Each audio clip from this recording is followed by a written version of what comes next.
Hey, what's up guys, and welcome back to another 4chan Stories video, and today we're going to be getting into some unsettling stories from 4chan. You guys have been loving these videos, and I've been loving recording them, so I'll keep making them as long as you guys keep watching them. Please comment down below if you'd like to see stories like this in the future, and videos like this in the future, and please like the video and subscribe to the channel. Helps out a ton, and the channel's goal is 500,000 subscribers, so please subscribe so we can get there sooner, and yeah. These stories are great. I love every single one. They're kind of weird, scary, creepy, and as the title says, unsettling.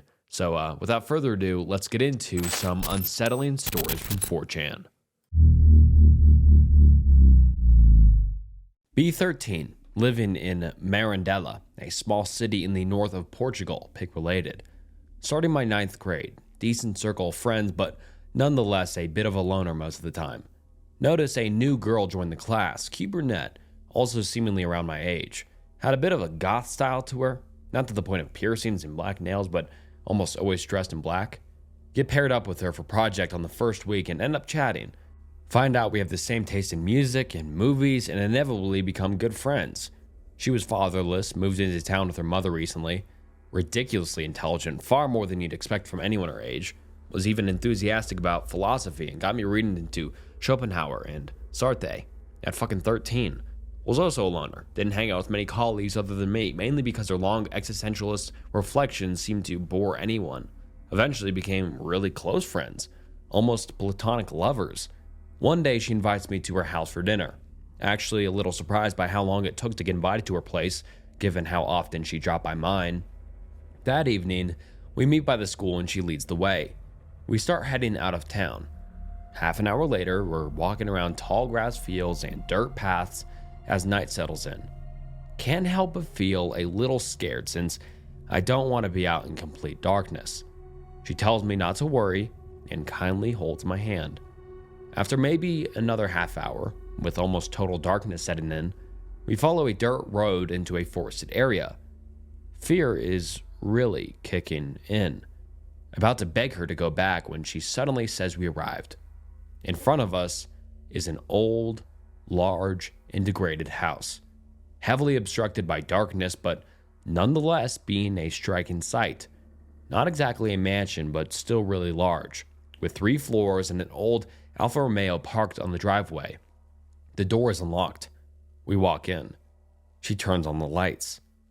The interior actually looks decent, lots of old furniture, but all of it relatively well taken care of, unlike the torn up exterior implied. My fear turns into curiosity. I can't help but feel intrigued by the house and bombard her with questions about it. The best she can say is that her mother got it as heritage from her distant uncle a few years ago and only now felt like it would be fitting to move here. After showing me the bottom floor round, proudly displaying her collection of LPs and VHS in the living room, the 80s Philips VHS player was the closest to a modern apparatus in the entire house, and her packed up and thoroughly organized bookshelves in the office. She takes me to the dining room, asks me to wait there while she goes upstairs to call her mother for dinner.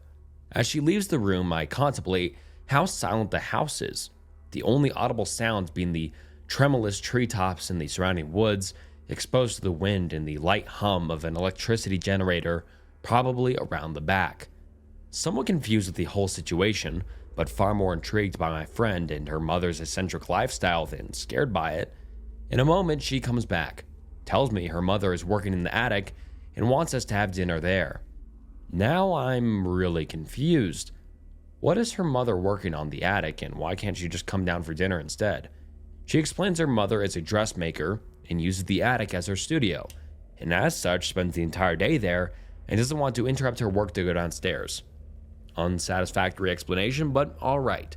As we get to the upper floor, I notice it is in significantly poorer condition than the lower. The walls of the corridor we pass by look slightly dirty, and much of the wooden floor covering seems to be torn off. She tells me not to mind that division and explains her mother is still in the process of refurnishing the house. The attic stairs are at the end of the corridor. We climb them up.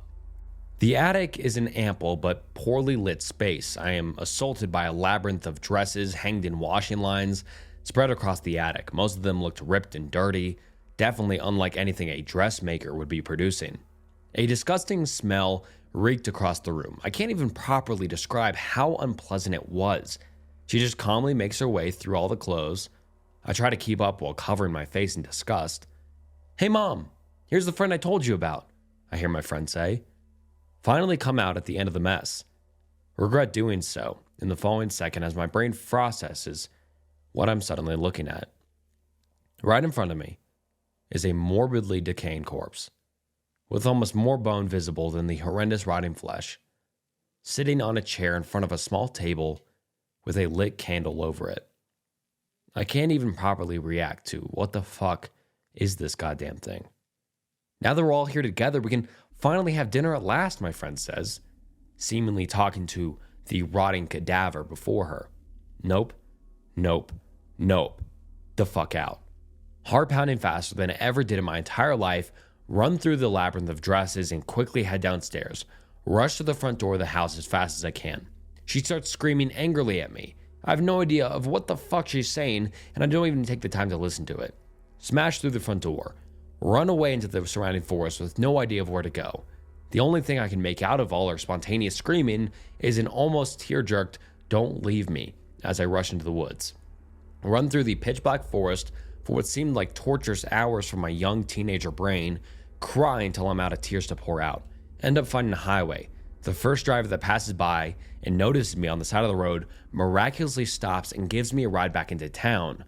Get back home. Parents are surprised to hear me arrive close to midnight, but immediately understood something happened as soon as they see me walk into the living room covered in sweat, with my clothes torn up from running through the middle of the woods. Tell them the shit I went through. Needless to say, they were skeptical about such an absurd sounding story, but nonetheless, presumed that. Was I telling the truth? I must have been the victim of a prank from her, eventually involving a false corpse dummy or similar. Decide they're going to talk with her teachers to track down her parents and shed some light on her inappropriate attitude. They go to the school the next day to clear it up. Far too damn scared to leave my house. And at the same time, I was terrified to be in my house given she knew where I lived.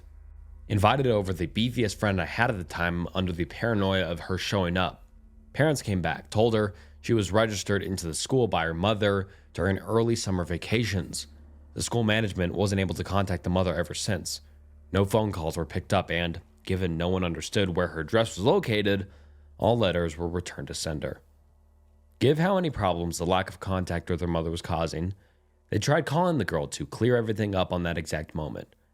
But she was missing that day. And so was she missing throughout the rest of the week. And so was she missing throughout the next week. And so was she missing throughout the rest of the month. I was invaded by a mist of self-concern and a legitimate concern for her. On one hand, my juvenile couldn't help but imagine she could be up to something. On the other hand, I was seriously worried about her, and fearing for what could have happened to that poor, desperate lunatic. We tried filing a missing person report to the police, but we didn't have her face, hardly knew anyone who spoke to her, and still weren't capable of reaching her mother. It eventually ended up being futile when we had nothing but her name to prove she even existed. But she was never heard of again. It's been close to an entire decade since that happened. Some years after I moved to the capital, Lisbon, but I still often go north to visit my family, and I still know that town like the palm of my hand, and I still have no idea where that damn house of terror is. Something is happening. I live out in the middle of nowhere. I moved here 2 months ago, and my parents are coming to visit me. When I searched my house on Google to give them directions, I noticed a small box behind my house, which seems to be a trailer of some sort. I own a lot of land out here. It's my property.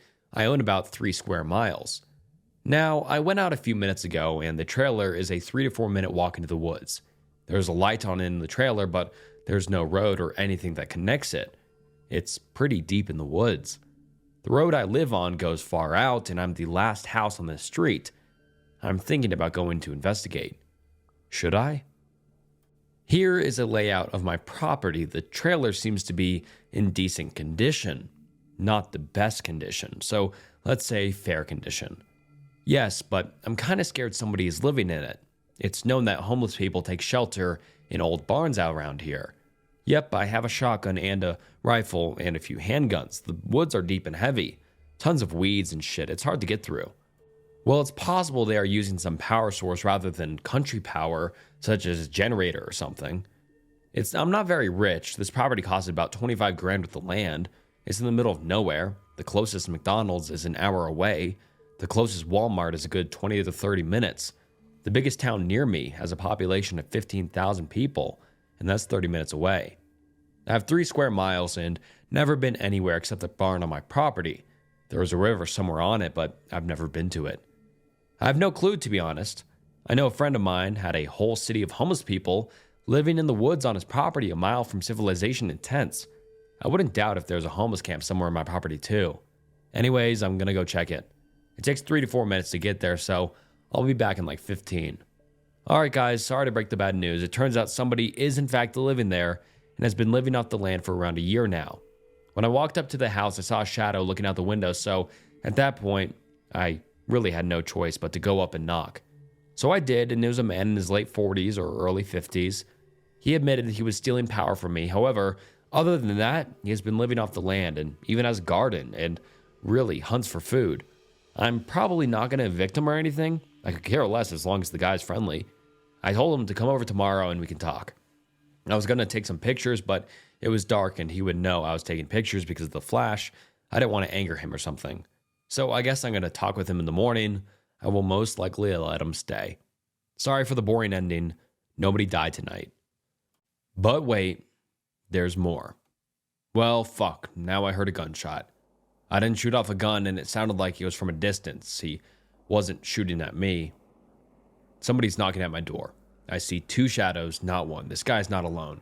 I'm not answering the door. I'm staying in my house. I have a shotgun and I'm in a good position. I have a handgun and assault rifle as well. I'm in a corner so I don't have to watch my back. I fired a warning shot from my handgun and they are now yelling at me. I'm not entirely sure what they are yelling at. I shot at my wall. They are ugly anyways and need repainted. Fuck, they just broke my window now. I'm just shooting the general area of where they are. They have not fired back at me except from the gunshot I heard earlier. I have now called the police and they are on their way. They should be here in 15 to 20 minutes. I shot one and killed one. The other is retreated. The police are on their way, but one of them is on the porch with a gunshot wound to the chest. I'm gonna take a picture real fast for you guys. I'm kind of scared to go out and get a picture, so I hope a picture through the window is okay. Guys, my house is on fucking fire. The other guy lit it on fire. I'm now in my car going down the road. Also, to be clear, I'm not driving and using 4chan. I'm stopped. The guy doesn't have a car, so I drove away and parked up the road a bit. I'm gonna get a picture of the smoke coming from my house. Picture of the fire. I'm sorry, a timestamp is kind of dark. I have a shitty phone. The police are on the scene along with a few fire trucks. They got here pretty fast. Much faster than they said.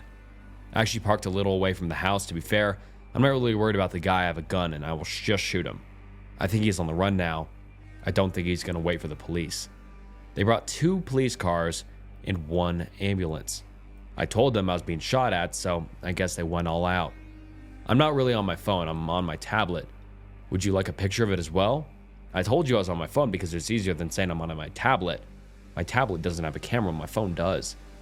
Guys, I'm being detained and I have been asked to get out of my car. Sorry, I'm being arrested it seems. Might just be temporary thing, but the cop isn't taking no for an answer. Sorry. Watch the news and mourning for this. Now we wait. Godspeed, OP. I want to make a green text gang stalking thread. Be me. Homeless, travelers, dirty kid. Live my life riding freight trains and heading to random places. Was at a truck stop outside of Pearl, Missouri and noticed a black GMC SUV with Virginia license plates. It was just sitting there. Looked like someone was in there watching me. Decided to kick rocks from truck's top an hour later and head to the hop out. Noticed the SUV start moving and kind of following me. Get to hot put and get on train. Ride through an RRXing a few minutes later and see the same SUV sitting there. Think nothing of it. So I get off the train in Sweetwater, Texas and get a motel for 2 nights. The next morning, the very next morning and I look out the windows and see a fucking black GMC SUV with Virginia license plates. I kind of shrug and tell myself it's a coincidence. Anyways, I hop out back east to Fort Worth, make my way to Chicago. When I got off the train in Joliet, I see the same black SUV in a parking lot, this time unoccupied. So I try to tell myself it's a coincidence, that I'm imagining this and being paranoid. So I make a scratch on the driver's side door with my pocket knife in the shape of a small Z. I would notice it if I seen the thing again. Went to Buffalo and saw the same SUV, and yes, it had the Z on it. I shit myself. I freak out. I tried calling the cops. They just mocked me. Acted like I was some tweaker or some shit. I don't do drugs. I try to confront the person in the SUV, but they always drive off. They are always parked in a way where if I start heading to them, they can just leave fast. So here I am in Minot, and guess what? I saw it. Again. What the fuck is happening? What the fuck do these people want? I know this isn't much or not very interesting, but I seen another train rider / hobo / dirty kid post on this board on the past, so I figure I share my experiences. I feel agencies or people just target people like me because they can get away with whatever the fuck they're doing. I know I am not being paranoid. I get discredited a lot. What the fuck is so interesting about me? Unlike the other hobo that posted in here, I do not have a dog. I travel with my girlfriend. Right now, I'm waiting for a train to British Columbia to show and figure I start a green text thread on X. What are you involved in that could possibly interest them? The only thing I can think of was in 2012, I was squatting in a big abandoned factory in Asheville next to a hop out. Lots of other travelers squatted there for a night or two. On the other wing of the building, there were home bums that lived there. They never got in our way or space. Anyways, I stayed there at night due to extremely heavy rain, and one of the home bums was murdered that night, like ritualistic style murder by some type of vampire cult in Asheville. I only know because I got woken up by APD and questioned about people that were there, and I told them the truth. I got off a train 2 nights ago. Was gonna catch last night, but rain came in, so I passed out in the squat. I didn't know or notice anything strange other than a van that parked in the River Arts District parking lot all day and night with nobody in it, and when the cops woke me up, the van was gone. I cannot think of anything else. The factory got knocked down apparently.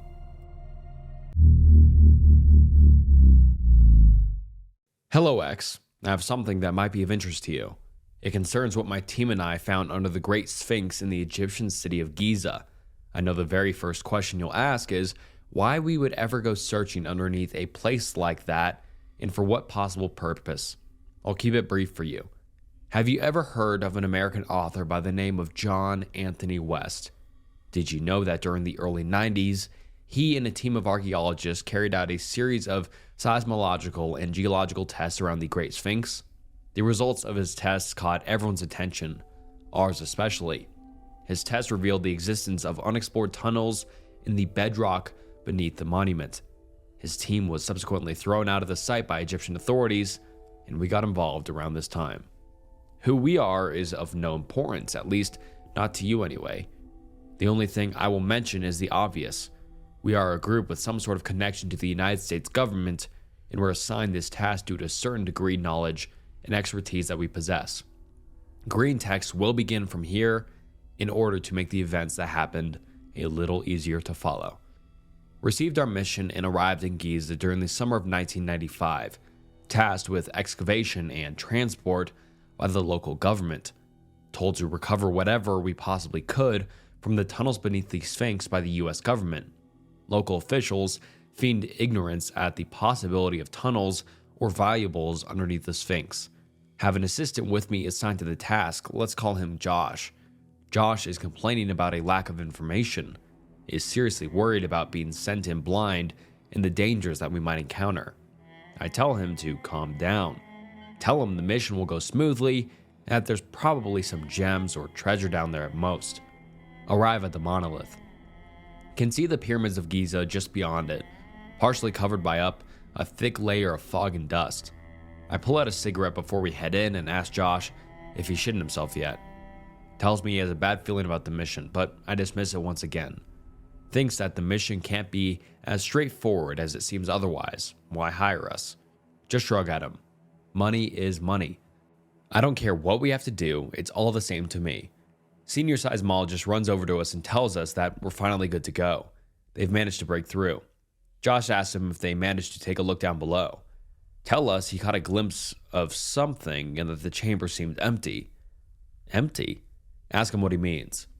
Tells me they didn't see anything down there at all. No urns, no gold, no valuables, just 4 walls. What the fuck? At least the job will be easy. Ask him if he thinks someone beat us to it and took everything before we could get there. Tells me it's unlikely, but stranger things have happened. I just nod and say that we better get it over with. We suited up in full hazmat suits just in case and made our way over to the base of the Sphinx. We're also equipped with an industrial flashlight each. I approached the gaping drill hole near the statue's right paw. I got down into a sitting position and then began climbing down using a rope ladder. Josh is close behind me. Immediately hit a wall of darkness. My feet hit the ground and I turned on my flashlight as fast as possible. It was exactly as he said. Fucking empty. I was just standing in the middle of this vast cavern-like space with nothing of value at all to be seen. The place was quite large, and the hollowness of the subterranean space amplified every movement and made them seem incredibly strange and eerie. There was a steady stream of sand trickling from a small crack in the ceiling. I decided it was best not to linger and finish our job as quickly as possible. I told Josh to move his ass and get into gear. As I explored further in, we noticed a lot of iconography on the walls that was worn heavily by the passage of time. The usual Egyptian stuff, depictions of Ra, the Eye of Horus, even portrayals of Osiris and Thoth were all across the walls. It looked like they were telling a story of some kind. Anubis emblazoned across the wall, judging the souls of the dead with displays of all sorts of monsters along the width of it too. Josh starts to speak up to get my attention. Tells me to come look. Josh is just standing there with his flashlight raised towards a wall at the far end of the chamber. On the wall there was another icon, a god I had never seen before in my life. Below it was the lid of a sarcophagus. It was standing upright against the wall and looked to be embedded with the sandstone itself. Perhaps this place was a tomb. Decided to go over and check out the find. Wasn't particularly worried about anything. It was likely empty anyway, and I was just checking to be sure. Started to notice more details once I got closer to it. The design of the coffin was not like a typical Egyptian one that you'd see in a history book at all. The design of the coffin was human in the face, but it had feline-shaped paws folded over its body. The design really irked me for some reason, and I could not figure out why at all. It seemed to be somewhat similar to the iconography that it was placed underneath, but I couldn't say for sure whether they were the same. If it was a coincidence, it was definitely a strange one. I placed my gloved hand over the lid and leaned in closer to inspect the details. The wall had molded itself around the coffin. It was fit around it like a cast. Josh speaks up again. He asked me what I'm doing. I replied back sarcastically, and he told me to be careful, that he was worried. I started telling him to go home if he was going to be such a coward. Just as I finished my sentence, I felt a surge of pain shooting through my head. I almost bit my tongue, it hurt so bad. It felt as if someone had driven a dagger deep into my brain and just kept pushing and pushing it. The pain just kept amplifying until it was overwhelming. I stepped back, fully consumed by the pain that was shooting throughout my body. I started clawing at my hazmat suit in vain, hoping that tearing it off might relieve some of the pain. I couldn't escape it no matter what I did. I wish I died. That is how unbearable the pain was. I lost my balance completely and hit the ground. Hard. I could hear the slow motion vibrations on the ground, so I assumed Josh rushed over to me. All I could do was squirm on the ground and hope for it to go away. The last thing I saw was the outline of Josh as my vision started to fade to black. He tried to reach out to me, but I couldn't respond no matter how hard I tried. He picked up my radio and was frantically trying to contact someone. I woke up, I woke up to pure blackness. Like I felt conscious and awake, but I could only see pure black. Time seemed to shift for me once I woke up. I couldn't tell how much time had passed or what was going on. All I had was infinite blackness. It was barren and lifeless with no sound at all. It was maddening. The seconds just seemed to go on forever as my vision drifted in and out of focus until I finally saw my saving grace. I could see a light in the distance. It wasn't just one light, there was a multitude of them. They seemed to be as bright as stars in the night sky, except they were incredibly close to me. I didn't realize it until that moment when I noticed their gleam reflecting back off of it. I was suddenly standing in water, a massive expanse of knee-deep water, seemingly out of nowhere.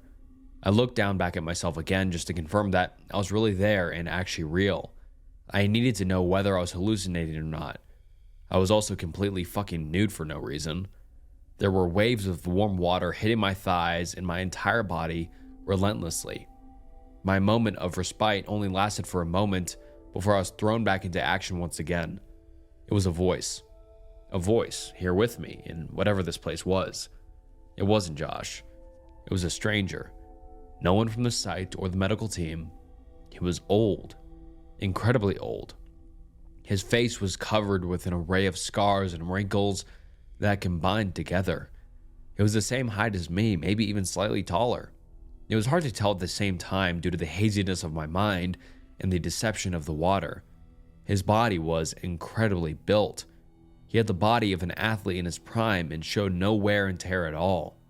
He was wearing some strange clothes, a tunic I think it looked like, pure white. The most striking thing about his appearance though was the wolf pelt that hung around his neck that he wore like a scarf. The animal's skull sat atop of his shoulders like he was fucking Hercules and had just slain the beast himself.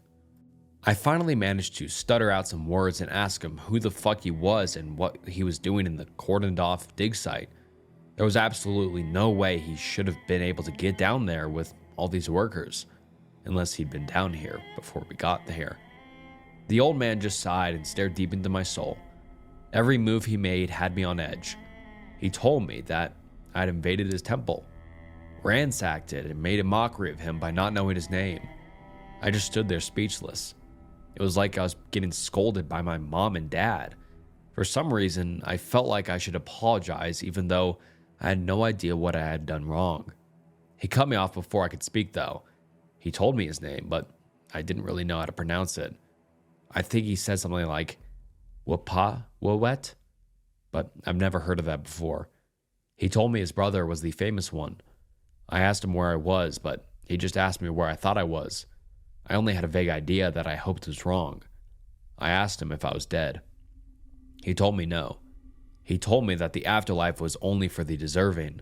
He brought his hands out from behind his back and made a twirling motion with his finger that forced me to turn around against my will. He told me to watch carefully and study what he was going to show me. He told me it was my doing. I could only watch in horror as I saw something towering in the distance, a Titanic-sized figure. He was showing me a creature of impossible stature, probably the size of a city. It was so large that my brain could not comprehend it properly. Its sheer size just made my brain hurt. There were bronze chains cutting into the creature's hide, and metal rods too. Its paws were nailed to a platform and stopped it from moving. Its fur was like a forest along its body. I can't even begin to describe its face. Just dwelling on its image, looking at it, it made my brain spiral and turn straight into flight mode. Its existence was like a black hole to my mind. The man started to speak again, asking me what I thought of the creature. Again, he cut me off before I could respond, describing the creature as beautiful. He told me that the creature had been the same since he first encountered it. He still withers and grows old, but the creature never ages. I tried to cover my eyes, but my hands were trembling too much to be able to move them. It was then, looking down at my shaking hands, that I noticed that the water I stood in was not actually water. It had changed color. The water was a murky red. I asked if I was the blood of the creature. I asked how it could still be alive if it had lost so much blood, but all he did was shush me. He told me that I asked too many questions, that all I do is ask and give nothing in return. I tried to ask another question, but before I could, one of the chains holding down the beast snapped suddenly. Both pieces of the chain fell to the ground and caused the entire place to shake, which nearly knocked me off my feet and into the liquid I was stood in. One by one, each shackle began to snap off and fall to the ground. The sight was horrifying. "It is going to devour all of you," was the only word that the man said. He said it so casually, like it was no big deal at all. I asked him what was going to happen, if he could kill it, if we could kill it. He told me he already had. Again and again. A countless number of times. He told me that the creature always comes back each time, stronger than ever, and that it grows weaker and weaker. That's what this place was for. It was a tomb trapping the creature so that when he finally lost the creature, it still couldn't make its way out. He told us that we ruined that when we drilled our holes and stepped foot into this place. He showed me more images. Images of the sarcophagus we had found being loaded onto a truck to take back to the US for study. It had not been yet opened. I asked the man what I needed to do. There was something like a white flash, and the next thing I knew, I was awake again. For real this time. I was lying in my tent, sprawled out completely with Josh pacing nervously beside me. He was relieved to see me conscious again. I went into a frenzy, explained that the sarcophagus needed to be put back this instant, and that I would explain after I made a full report back to base. He was completely shocked at this sudden reaction, but he and the rest of the workmen on the site complied without any resistance. I made a full, in-depth report the first second I could. I was expecting to be laughed out of my role and dealt with accordingly, but nothing of the sort happened. I was given a strict set of orders which I followed to the letter, and within 12 hours a team was dispatched to us. Another team dropped by, one I had never seen or heard of before, and all of the workmen, and me, and Josh were escorted off-site. We were sent back home and deployed to another mission, and I never heard anything about the sarcophagus again. I couldn't exactly just ask about something confidential like that. Josh was transferred shortly afterward. He was relatively new, so it didn't shock me all that much. Never heard from him again after that. I couldn't help but wonder where he ended up. I couldn't help but wonder what they did with the sarcophagus, or whether they ever believed me and opened it up anyway. I suppose the world hasn't ended yet, so there's that at least. Maybe they found another way to contain it, or maybe they found some other secrets. Sorry that I don't really have any more information other than that X. This is a difficult story to recall for me, and all felt way too real. I guess it's possible that I just imagined it all, but that wouldn't explain why our superiors acted so hastily. I don't know. I don't think I'll ever find any answers. I stayed in my role for a few more years after that, but I became so jaded quite quickly and opted to step into a less intensive role before eventually retiring. I have a lot more experiences to tell you about, but they mostly just involve exploring catacombs for artifacts and killing certain targets, which I might have to heavily censor just in case. Any questions? I'll try my best to answer. I have a story for you. Be me. Work at a cafe/chocolate place out in the country on a farm. Quiet area. We serve homemade stuff. We normally get a lot of old people, especially during the winters. Summers are pretty silent. I do register, serving, cooking, anything that needs doing really. It's not unusual to get groups of people that come regularly, but there was this real strange group of ladies. The Volunteer Mothers for Proper Education, or VMPE. Self-important, over 40-year-olds who write letters and other stuff to schools demanding changes. All had the same bumper sticker with their little committee logo, which was the group initials on a set of stairs, black on white. They had 10 members. They first started coming in 2009. They seemed pretty normal at first, but we started to notice weird patterns. They all dressed similarly, with cardigans, long dresses, and tightly done hair. Not that strange, but they never dressed individually at all. They always ordered the same thing as the head lady. Let's call her the controller. The controller seemed to be the one who organized everything, planned their little committee discussions and all that. The strictest woman I've ever seen, spoke little, never looked like she smiled once in her life. This group always came in at exactly 2:49 on the dot and got their phone at around 3. Every day, they'd order something different, but always the same as what the controller had chosen, paid with their own money. One day, one of the ladies in the committee decided she didn't feel like the food the controller had ordered. The controller gave her this death stare. I've never seen somebody look so angry. The other lady immediately shrinks away. She orders last, getting the same thing as the controller. The group comes back the next day, but there were only 9 members this time. The lady who wanted something else was gone, completely missing. We never saw her again. They come back every day and order the same thing again and again. One day, there was an accident. 2011. This big metal decorative windmill next to the cafe collapsed and broke part of the roof. We have to close for the week. But it's 3:50. The controller demands the group be served regardless. We're all trying to get everyone out because there was a worry that the windmill could catch fire because the neon sign struck to it had smashed. I, of course, have to give the group their money back and refuse service. I get the fucking death stare down by the controller. Beady, hate-filled little eyes. Unbelievably dark. They leave, never come back. One day, we get 9 angry, abusive reviews on the site. All of them claiming abuse, harassment, and other such BS. Storefront windows got scratched up with keys one day. No real proof to convict anyone, but I'm pretty damn sure it was one of them. This goes on. Group keeps spreading bad rumors about a cafe. We heard it through confused customers, bogus delivery orders, even a false police report one day. Told us a lady claimed we dealt heroin under the counter, easily proven untrue. Eventually they seemed to give up, never see them again. A little bit later, I heard from a friend who works at a diner on the highway about a smaller incident with the group, but they only had 8 members as far as he saw. 2015, a few weeks ago. Hadn't seen anything involving that group for years now. Completely forgot until I saw a bumper sticker, VMPE. Started seeing their group name everywhere. Heard they got a new office in the town center, funding community events and other such stuff. Also heard the mayor's wife had joined their group. Never saw the original 9 ladies again, except for the controller. She came back to our cafe, acted like she didn't know us, asked to put up a flyer on our window. We say sure. She does so and leaves. Flyer is for some school fundraiser thing. I was pretty terrified when I saw her, to be honest. She looks like 90 now, but she was only like 50 in 2011.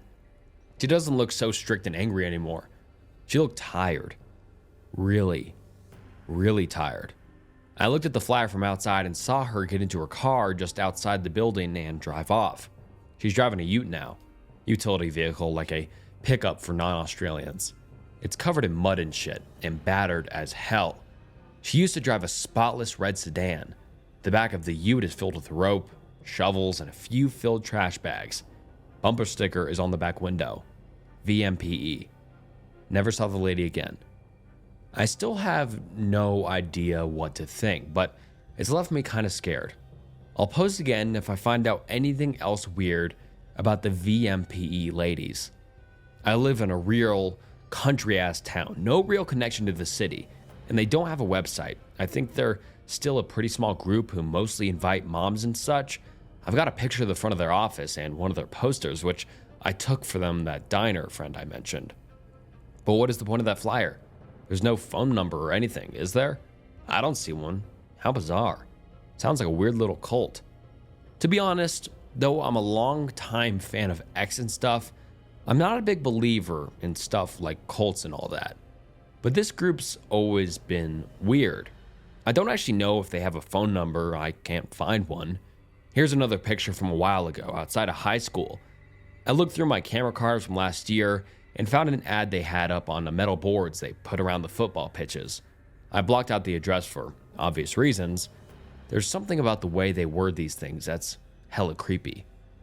But this thread got me thinking, and I asked a few of my friends and found out one of their moms was a member of VMPE. This morning I went to his house and asked her about it. She said the group does shit like write petitions and send letters to school principals and such to try to change a few rules.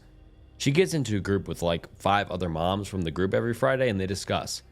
That all seems pretty normal, to be honest, but when I asked her about the 10 ladies at the cafe, she said she'd never seen them before and she didn't really know anyone else from VMPE. She doesn't know who runs it either. That was all she knew. Kind of unsure what to do about this now. unless y'all have any suggestions. Okay, X, I've been pre-typing this for a while. It's a long one. I don't know if we were just high and we're fighting bears. Tell me if this sounds like any supernatural shit you know. Y'all stories are boring as fuck too. Be me, be hella good hunter, good with a rifle, decent with a bow.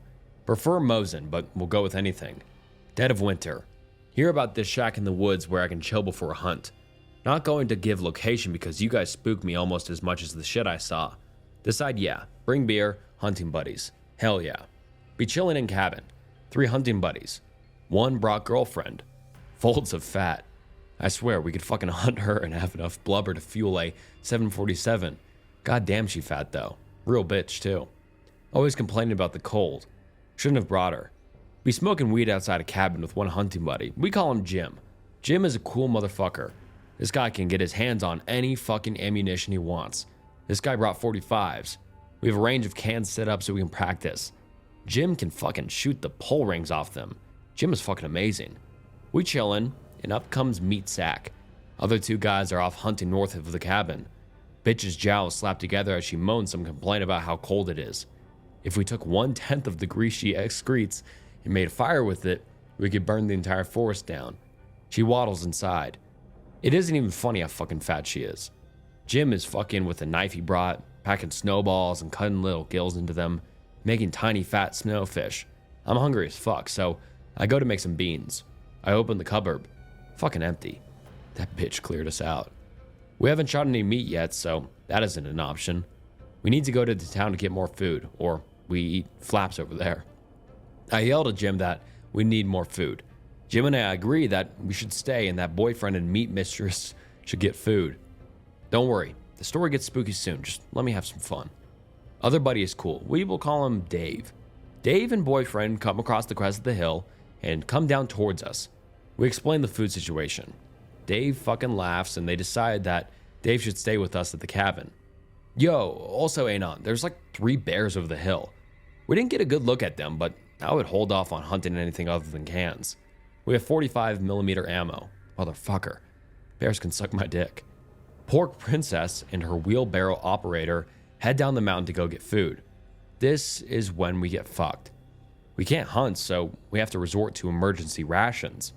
We have emergency rations in a crate behind the cabin, but we need to ration them. We head around the cabin and open the crate. Fucking nothing. That bitch ate our emergency rations.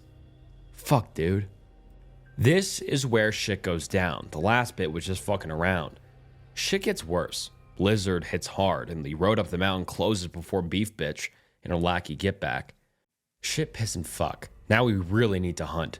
Dave protests, talking about bears and shit. It's fucking winter, Dave. Bears hibernated winter. Dave swears he saw bears. Jim and I leave him and head to the top of the hill. Everything is crisp and white. Fuck yes. I'm packing a Mosin, M91/30 PU. Jim is testing out some Chinese marksman. We sit and wait, watching the tree line for movement. Oh fuck yes, we see something along the western side. Hedge line, looks large. Meat. Get Jim to take first shot. His scope is better. Extremely loud, go deaf, recoil was insane. Jim is in shock. Look through scope. No movement. Wait, what's that? See hair and pink skin. Oh shit. We shot a person. Fuck me. Keep going. Holy fucking shit. This massive fucking jumble of flesh comes rocketing out of the bush, heading east. I can barely keep track of it. It looks like a weird pink blur. The thing pivots and is now rocketing towards us. I load my Mosin as fast as I can. My hands are really fucking cold though. This is how I die. Jim readies his rifle. The thing trips and topples, losing momentum. The thing quivers and shakes like jello. Now that it's still, we can see that it's this giant, flesh-colored mess of human bits. Like it has limbs for hair, but it also has hair. At this point, the thing is still pretty far away. Also, pretty sure that this is a fetish for someone. It starts to get up. Nope, nope, nope, no. We bolt the fuck back to the cabin with this thing in the distance. The thing starts howling really fucking loud. We can still hear it when we get to the cabin. What the fuck is going on, Anon? Dave, you ignorant fool. We barricade the door and fast for 2 days before boyfriend and his ham hooker come back. Jim and I haven't told anyone what we saw, haven't even talked to each other. We also got really fucking mad at boyfriend and his fucking beef baby. So, sound like anything you guys have heard of? Or at least we just stoned out of our minds and can't remember? My theory is that it's Fleshgate / Skinwalker that tried to imitate the land whale, but didn't finish the transformation because the land whale is too fat to scan properly, and that she left. It probably thinks it can nab Queen Lardass and can survive the next 5 winters without hunting any other critters. And alright guys, that wraps up some unsettling stories from 4chan. I loved all these stories in this video. I thought they were really entertaining, really interesting, and really unique. This is probably one of my favorite 4chan stories videos ever, to be honest. I just really enjoyed it a lot. And hopefully you enjoyed it as well. If you did, please comment down below what you enjoyed, what you would like to see change, and that sort of stuff. I appreciate watching to the end of the video. It means so much. Please like and subscribe. It helps more than you would ever know. And yeah, that wraps up today's video. This was Snook, and I'll see you next time. Bye.